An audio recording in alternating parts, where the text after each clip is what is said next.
Buenos días a todos. Gracias por participar de estas jornadas. Voy a empezar con los agradecimientos, en principio a la Fundación Argentina Azul por esta invitación para poder exponer, y un agradecimiento por defecto a la Armada Argentina, que bueno, es la que facilita estas jornadas, y en lo personal tendría que remontarme a mis tiempos del Liceo Naval para empezar a agradecer a la Armada Argentina desde allá hasta ahora. Me toca hablar sobre el almirante Storni y la conciencia naval. Hay dos libros que son fundamentales, yo creo, modestamente, y disculpen, pero es una figura que históricamente se la estudió recién en este siglo, a pesar de que él hizo todo en el siglo pasado. El libro de Carlos Piñeiro Iñiguez es un libro muy completo, una biografía muy completa sobre el almirante Storni, y Viaje a Comodoro Rivadavia y otros escritos tiene una semblanza de la vida de Storni que en su momento fue lo más completo que había sobre la vida del almirante. Y por supuesto, Intereses argentinos en el mar es la obra de él que nos vincula con la conciencia marítima. A mí me han encargado, el Comodoro ganó, que valorice y que asigne responsabilidades. Tarea, como van a ver, dificilísima.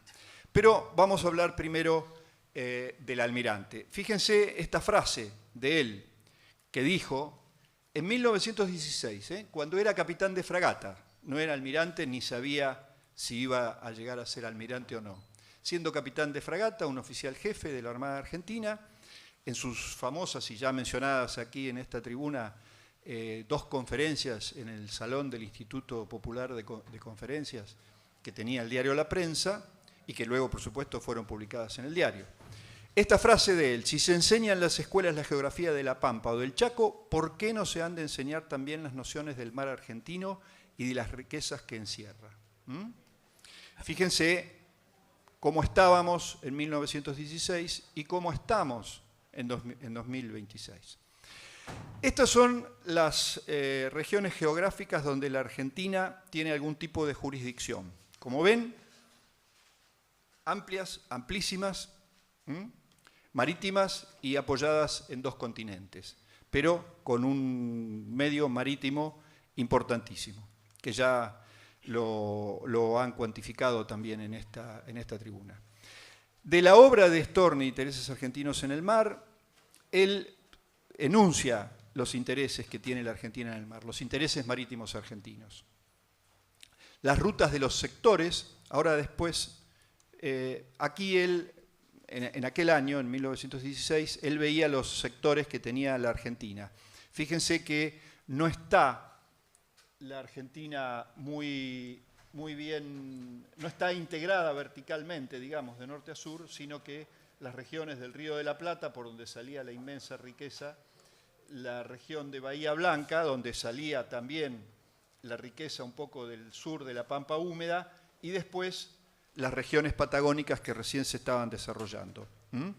Pero bueno, él ve las rutas de los sectores, las rutas, la construcción naval, es decir, los astilleros, la marina mercante, las pesquerías, la germinación de ideales marítimos en el pueblo, y esto es la conciencia naval, la conciencia marítima, perdón. La germinación de ideales marítimos en el pueblo. Los problemas de la defensa, los armamentos navales, que están, por supuesto, bien conectados con la defensa, y lo que él llamó en aquel momento poder naval, que hoy diríamos poder marítimo, ¿sí? La producción más un transporte propio, más los mercados a los cuales va dirigida esa producción, ¿sí? Estos son los intereses que el capitán de fragata Storni proponía. Storni fue una persona de una vida muy interesante, un personaje muy interesante, ¿sí? Nació, como se dijo hoy y sabemos, el 16 de julio de 1876 en Tucumán, pero de niño se fue a vivir a Santiago del Estero por circunstancias familiares, y allí estudió la escuela primaria y la escuela secundaria. Casi se recibe de maestro en eso lamento discrepar con el primero de los libros mencionados, que dice que se recibió de maestro. Hay documentación que dice que no se recibió de maestro, y por un problema interno disciplinario en el cual él se plegó digamos, con el sector que defendía la ortodoxia de la institución de enseñanza donde él estaba, la Escuela Normal de Maestros de Santiago del Estero, la Escuela Nacional. Y por ese motivo fue separado del curso, y si bien no se recibió de maestro, y como yo dije en una conferencia, Santiago del Estero perdió un maestro, pero la patria ganó un almirante, él buscó nuevos rumbos, los encontró en la Escuela Naval Militar, y allí hizo su carrera. Aquí yo pongo unos hitos de su carrera. La comisión a Estados Unidos fue importantísima porque él, siendo teniente alférez de navío, fue allí como técnico ya especializado. Él era artillero dentro de la Marina, fue como técnico especializado a estudiar las corazas, es decir, la defensa que se le pone a la artillería.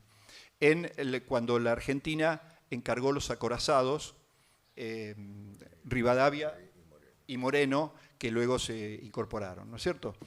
Allí tuvo algún episodio que está relatado en estos dos libros que yo les mencionaba, un episodio casi rocambolesco, pero sigue su carrera, ya como capitán de fragata, repito, con 40 años cumplidos, justamente en 1916, da esas conferencias, ya es reconocido como un intelectual dentro de la Armada porque él había publicado artículos sobre su especialidad, de la artillería, había sido director de la escuela que sigue a la escuela naval, la escuela de oficiales, y fue después, en 1920, designado director de la escuela naval, ya como capitán de navío y ya con una trayectoria intelectual que plasma en una conferencia que da con motivo del 50º aniversario de la Escuela Naval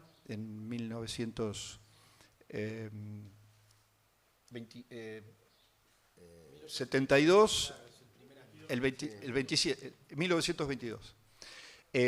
Allí ya, cuando es director de la Escuela Naval, realza la figura de Sarmiento, y un poquito en contra de Sarmiento. Sarmiento tiene aquella famosa frase que decía que las cosas hay que hacerlas bien o mal, pero hay que hacerlas. Sarmiento le enmienda la plana Storni le enmienda la plana a Sarmiento y dice que las cosas hay que hacerlas y hay que hacerlas bien.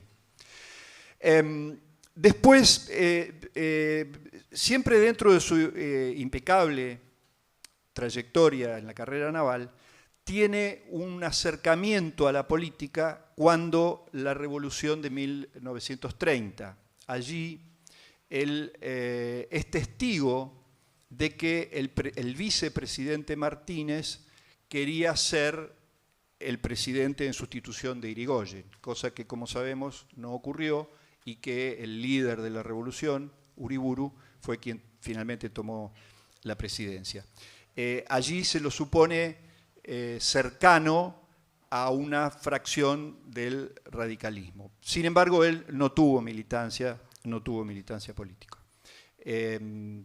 Como vamos a ver, después de retirado, cosa que ocurrió en 1934, Storni colaboró siempre con la Marina, con estudios, hizo un estudio muy profundo sobre los límites con Chile, tema que ya había tratado en el año 1905, siempre desde el punto de vista intelectual y publicando artículos. Cuando llega la Revolución de 1943, él es designado primero por un par de días ministro del Interior y después sí es designado ministro de Relaciones Exteriores, donde hizo una profunda tarea, breve, porque él estuvo desde el 7, si no me acuerdo mal, de junio, los primeros días de la Revolución. Por eso yo digo que él no tenía partido. Aquí esto, como la Revolución, como ustedes bien saben, fue una revolución de tipo militar, él fue prácticamente como un acto de servicio. Estando ya retirado, fue convocado Por supuesto, los militares, justamente que hicieron la revolución, no pertenecían todos a un mismo partido, ni tenían todos simpatías por un mismo partido.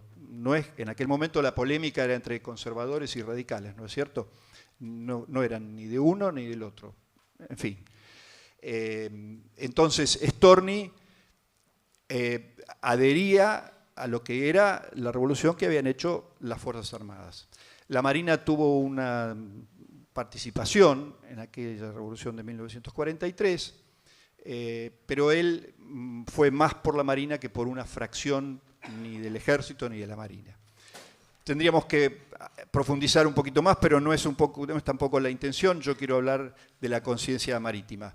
Después de esa renuncia que él tiene que presentar en septiembre de 1943 por un problema de comunicación, llamémosle, con Estados Unidos. Si quieren después me lo preguntan y se los cuento.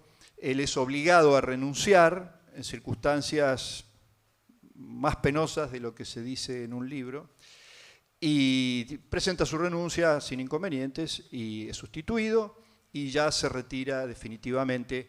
Él se va en el 43 y fallece en 1954. Esta es una semblanza así rápida de lo que fue la vida de Storni. Acá vemos, para ilustrarla un poquito, a esa vida, la escuela donde él estudió en Santiago del Estero. Fue fundador de la Academia Nacional de Ciencias, con otras personas por supuesto, y del Instituto Oceanográfico Argentino, entre otras instituciones que él colaboró. Como marino participó en muchísimas comisiones importantes, fue comandante del acorazado Rivadavia, acompañó al expresidente Roca al presidente Roca y al encuentro en Ushuaia con el presidente Errázuriz de Chile, y ahí está al lado de Irigoyen ya como jefe de la primera división naval, mostrando la escuadra que se trasladó desde Puerto Belgrano hasta Buenos Aires, acompañando al presidente de la Nación. Pero como digo, participó en la fundación de instituciones científicas, la Academia Nacional de Ciencias y el Instituto Oceanográfico Argentino, del cual después voy a decir unas palabritas porque tuvo una representación, una sede acá. Esta es, si ustedes recuerdan el mapa, la carta que les puse antes, donde la Argentina tiene algún tipo de jurisdicción. Acá están un poquito más especificadas: la zona económica exclusiva y plataforma continental, y la plataforma continental extendida, ¿sí?, con el sector antártico argentino. En todos estos países, en todas estas regiones geográficas, quiero decir, la Argentina como país tiene algún tipo de jurisdicción que es la expresión de la soberanía del Estado. Como sabemos, la jurisdicción, a pesar de que la soberanía es nuestra, la jurisdicción sobre las Islas Malvinas, las Georgias y las Sandwich del Sur está tomada por Gran Bretaña, y la jurisdicción, la soberanía, mejor dicho, con su consecuente jurisdicción sobre el sector antártico, está voluntariamente suspendida por nosotros en la medida que hemos adherido al Tratado Antártico. Esta es la situación actual y real, ¿sí? En amarillo, como digo, suspensión de la soberanía, y en rojo la conculcación del ejercicio de la soberanía. De acuerdo, voy a tratar de ir más rápido. Fíjense lo que decía Storni sobre las Malvinas.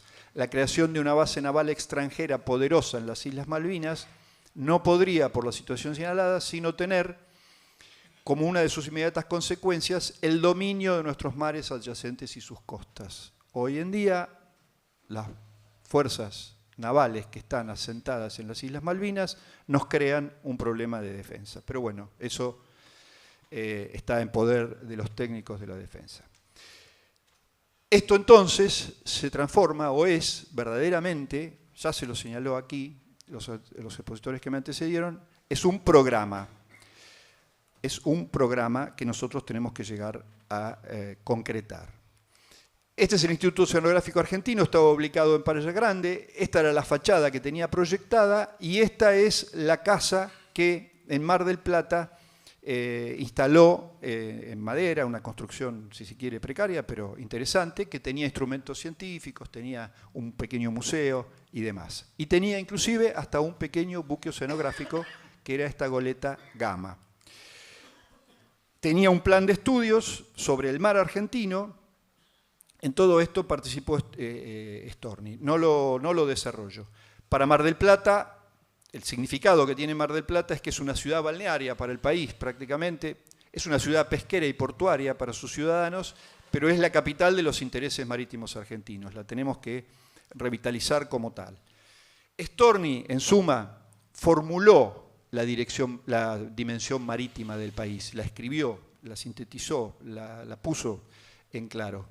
Pero en todo el siglo XX no se la supo ver muy bien, hoy todavía no se la ve muy bien, y la conclusión, como dije antes, es que la tenemos que construir nosotros a la dimensión marítima del país. ¿Sí? Ahora, el Comodoro Ganó me pidió que valorizara los intereses marítimos. Es difícil de hacer. En exportaciones, allí tenemos las cifras, podemos decir que los recursos marinos, la pesca, con las 3 producciones principales, es de unos 1.000 millones de dólares. Los recursos no vivos serían unos 8.400 millones de dólares por año, porque del mar se extrae el 15% del total del gas, con una sola zona de producción. Tenemos muchísimas más potenciales. La minería de nódulos no tiene explotación, entonces no se puede decir cuánto produce, y la energía en el mar tampoco, pero sabemos que producirían unos buenos millones de dólares. La construcción naval hoy en día está decaída, pero tiene una capacidad instalada que se evalúa en unos 2.000 millones de dólares. Los puertos por donde se canaliza el 80% de las exportaciones tendrían unos 69.000 millones de dólares. Estamos dando cifras que son millonarias y que son enormes. Sin embargo, el valor de las rutas, ¿sí? la marina mercante específicamente, ¿no? Hoy en día el flete de la producción argentina lo realizan otras banderas, pero lo deseable, lo que proponía Storni, era que lo realizáramos nosotros mismos, ¿sí? De exportación, ahí lo ven, 6.000 millones, de importación 3.000 millones, el valor de los fletes, el valor de los seguros, sector que ya, actividad económica que ya Belgrano decía que era indispensable e íncita para desarrollar una marina mercante. Ahí tienen la cifra, cercana a los 1.000 millones de dólares. ¿Sí? ¿Y cuál es el valor del conocimiento? La investigación científica marina, otro de los intereses marítimos. ¿Cuál es el valor del derecho marítimo, de conocer el derecho marítimo, de conocer el derecho del mar? No me atrevo a poner una cifra, no sabría tampoco de dónde sacarla. ¿Cuál es el valor de la protección de los intereses marítimos? ¿Cuánto vale el poder naval? ¿Sí? ¿Lo mismo que todo el producto de los intereses marítimos? ¿Vale el poder naval? ¿Vale una parte del producto de todos los intereses marítimos? ¿Cuánto vale el poder naval? ¿Sí? El poder para proteger esos intereses marítimos. Bueno, como vieron recién, hay algunas producciones que han sido perfectamente mensuradas. Hay algunas producciones que no están bien cuantificadas, ¿sí? Los fletes y los seguros, no hay una fuente que diga la Argentina paga tanto de fletes, la Argentina paga tanto de seguros marítimos. Los empresarios argentinos, por supuesto, ¿no? Y hay algunas que no se pueden valorar, invalorables en el sentido etimológico de la palabra, no se pueden valorar. Ahora, la conciencia marítima puede hacer que todos estos valores, tener conciencia marítima, puede hacer que todos estos valores se multipliquen. Por lo tanto, la conclusión es que la conciencia marítima no es un valor, es un factor de potencia, ¿sí? Eso lo tenemos que tener muy claro. Y lo segundo que me pedía Comodoro Ganó es las responsabilidades, asignar responsabilidades para conseguir la conciencia marítima. La responsabilidad de la Armada de la República Argentina. La Armada tiene una responsabilidad que es autoimpuesta. La Armada prácticamente desde su creación que está generando conciencia marítima, no solo por permanecer y por estar en su función específica, sino que a propósito con sus instituciones, inclusive con estos apoyos, la Armada tiene una responsabilidad, como digo, autoimpuesta en generar conciencia marítima. Por supuesto, a través de la Escuela de Ciencias del Mar, de todos sus institutos, y a través de una cosa muy práctica y muy visible. Su tarea, bien hecha, genera conciencia marítima de por sí. Por eso es otra de las cosas por las cuales estamos agradecidos a la Armada. Ahora también el Sistema Universitario Nacional en su conjunto tiene responsabilidad en generar conciencia marítima. Los medios de comunicación tienen responsabilidad en generar conciencia marítima. Y también, por supuesto, las instituciones de la sociedad civil, las academias, la Liga Naval, que lo hace, sindicatos, asociaciones de todo tipo, y la población en general. Es una responsabilidad de cada ciudadano quizás en algunos generar y en otros adquirir, pero toda la población argentina tiene su responsabilidad frente a la conciencia marítima. Eso es, justamente, estoy en tiempo. Muchas gracias, Enrique.